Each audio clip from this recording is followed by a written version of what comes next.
Hello everybody. Next up, as the London derbies pile up in a manner resembling London buses, we make the trip up the Thames to Fulham. Kick-off on Sundays at 2 p.m, and there's of course the usual engineering works on Greater Anglia and C2C to contend with, if that's where you're coming from. So Fulham then. Of the 6 that they played before Wednesday's match with Forest, they won 1, beating Wolves 4-3 at home, drew 1 all at Brighton, and lost 4 away at Spurs, Villa and Liverpool, and at home to Manchester United.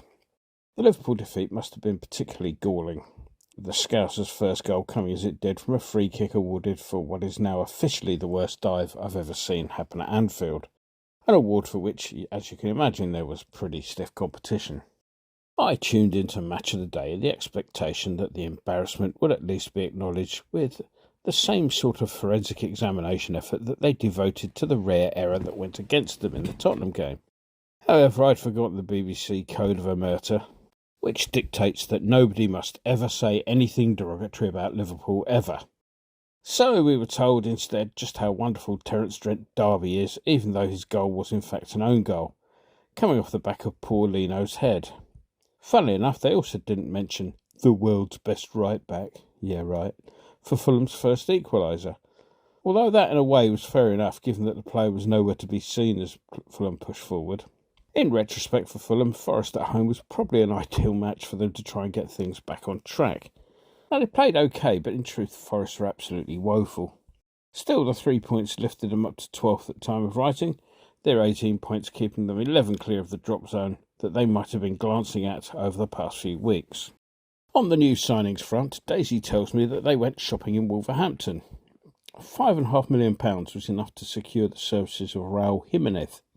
The striker netted 135 times in the league over a 5-year spell at Molineux, his latter days being played wearing a mask after a rather horrific injury, which, rather disgracefully, he was allowed to play on with for quite some considerable time before somebody twigged that hospital might be a good idea. The striker, who has over 100 caps for his native Mexico, had netted just the 1 in 13 before the Forest match, which was a match in which he trebled his season's tally. The other arrival from the Black Country was Adama Traore. The muscly winger arrived on a free during the summer, which was a bit of a change from a year or so earlier when he was loaned to Barcelona, with an option for the Catalans to make the deal permanent. The success of his loan at the Nou Camp can be gleaned from the fact he ended up at Fulham on a free. He's made just the 4 league appearances so far to date, a troublesome hamstring keeping him out in recent days. It seems that Ajax may have been a bit short of the readies during the summer, judging by the number of players they sold. These included Calvin Shirley Bassey. He's a bit of a cosmopolitan sort. Born in Italy, he moved to England as a kid and started out in Leicester's youth system before gaining his first senior experience north of the border at Rangers. Ajax shelled out a club record for a player who opted to play for Nigeria at international level. Whilst at Ajax, he managed to get a straight red on his debut, but settled down enough to make 25 appearances last season in the Eredivisie, before Fulham came in this summer with a bid of €21 million, which was pretty much what the Dutch had paid for him. Fulham then returned to the Midlands to join the growing number of clubs picking over the bones of Leicester's relegation carcass.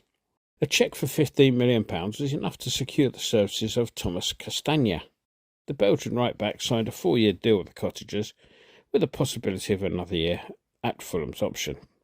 The final signing to arrive was Alex Iwobi, who manned the escape pod from Everton for a fee totalling £22 million if you include all the add-ons. For those of you familiar with Hornchurch, Iwobi is a Campion old boy. He was on target twice in Wednesday's rout of Forest, and he's having a decent season. Let's move onwards then to the wild and wacky world of association football. And the fallout from Simon Hooper's brainstorm in the Man City vs Spurs game last week continues, as the FA have charged Man City for surrounding the referee. Now, the worst that will happen to Hooper is that PGA MOL may give him a week off, although he's still down to referee this weekend. I'd say that Hooper ought to pay any fine that Man City get hit with. It won't happen, of course, but wouldn't it be nice if referees' contributory negligence could be factored into these matters? There again, when it comes to matters disciplinary, the FA continue to display the sort of consistency one might expect of a bunch of fools who you wouldn't trust to sit the right way up on a toilet seat.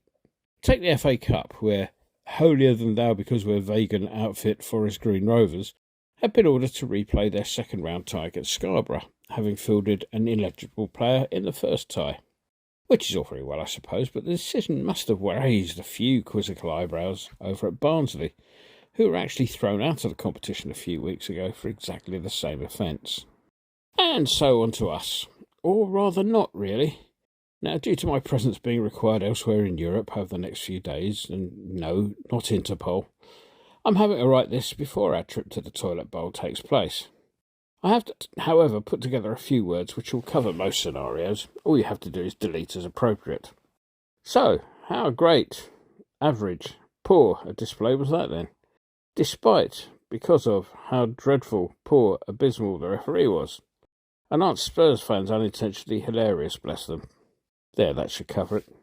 Other news is that we've activated an extension to Pablo Fornals' contract that will keep him in Stratford for another year. Though the cynic in me does think this may be just a ruse to make sure we get a fee for the player should he go in the next window. So to the prediction. Well, without Spurs away to have as a starting point, it's a bit difficult to have much of a point of reference for this one. So I'm just going to go straight for it and stick the £2.50 that I was just thinking of spending on Daisy's Christmas card on a score draw. Can we make that 2-2, please, Mr. Winston? Enjoy the game.